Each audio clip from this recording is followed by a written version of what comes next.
കുലം ക്ഷയിച്ചിട്ടും വർത്തമാനകാലത്ത് എന്റെ ഉപ്പപ്പാക്ക് ഒരു ആന ഉണ്ടായിരുന്നു എന്ന മാനസികാവസ്ഥയിലാണ് ഇപ്പോഴും കോൺഗ്രസ് നേതൃത്വം. ഇവരോട് റിയാലിറ്റി പറഞ്ഞിട്ട് ഒരു കാര്യവുമില്ല. അതീവ ഗൗരവമായ ഒരു രാഷ്ട്രീയമാണ് ഡൽഹിയിലെ തെരഞ്ഞെടുപ്പ് ഫലം തെളിയിക്കുന്നത്. മതനിരപേക്ഷ വോട്ട് ഭിന്നിപ്പിച്ച് പ്രതിപക്ഷ ഐക്യം തകർക്കുന്ന നിലപാട് ഡൽഹിയിലും കോൺഗ്രസ് ആവർത്തിച്ചിരിക്കുകയാണ്. അവിടെ വെറും 6% വോട്ട് മാത്രമാണ് കോൺഗ്രസിന് ലഭിച്ചിട്ടുള്ളത്.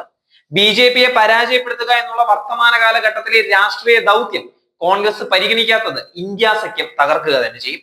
കോൺഗ്രസിനെ കുറ്റപ്പെടുത്തി ചില പ്രതിപക്ഷ നേതാക്കളുടെ പ്രതികരണങ്ങൾ ഇതിനകം തന്നെ വന്നിട്ടുമുണ്ട്.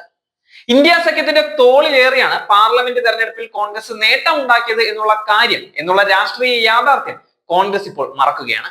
കേരളത്തിലും ഇസ്ലാമിക മത രാഷ്ട്രീയവാദികളെ കൂടെ നിർത്തി ബി.ജെ.പിക്കൊപ്പം നിന്ന് ഇടതുവിരുദ്ധ രാഷ്ട്രീയം കൈകാര്യം ചെയ്യുന്ന കോൺഗ്രസ് തുടർന്ന് വരുന്ന രാഷ്ട്രീയം കേരളത്തെ വർഗീയമായി ഭിന്നിപ്പിക്കും എന്നുള്ള കാര്യത്തിൽ ഒരു സംശയവും വേണ്ട.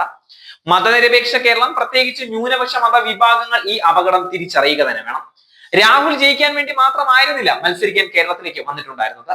രാഹുലിന്റെയും പ്രിയങ്കയുടെയും വരവിനെ ലളിതമായും നിർദ്ദേശമായും രാഷ്ട്രീയ കേരളം വിലയിരുത്തുന്നുമില്ല. 59-ലെ വിമോചന സമര രാഷ്ട്രീയത്തിന്റെ തുടർച്ചയെ തന്നെയാണ് നമ്മൾ ഇതിനെ കാണേണ്ടത്. ഇടത് അംഗബലം കൊണ്ട് അധികാരത്തിൽ ഇരിക്കുമ്പോഴും ഇടതുപക്ഷത്തെ തകർക്കാനായിരുന്നു കോൺഗ്രസിന്റെ ലക്ഷ്യമെന്നത് നമ്മൾ ഓർക്കേണ്ട കാര്യമാണ്. വർഗപരമാണ് കോൺഗ്രസിന്റെ രാഷ്ട്രീയ നിലപാട്. ജമാഅത്തെ ഇസ്ലാമി, SDPI തുടങ്ങിയവരുടെ പിടിയിൽ നിന്നും മുസ്ലിം ലീഗ് അകലം പാലിച്ച് കോൺഗ്രസിന്റെ ബി.ജെ.പി അനുകൂല നിലപാടിനെതിരെ രംഗത്ത് വരിക തന്നെ വേണം. ക്രൈസ്തവ മുസ്ലിം സമുദായ നേതൃത്വങ്ങൾ പ്രതികരിക്കുകയും വേണം.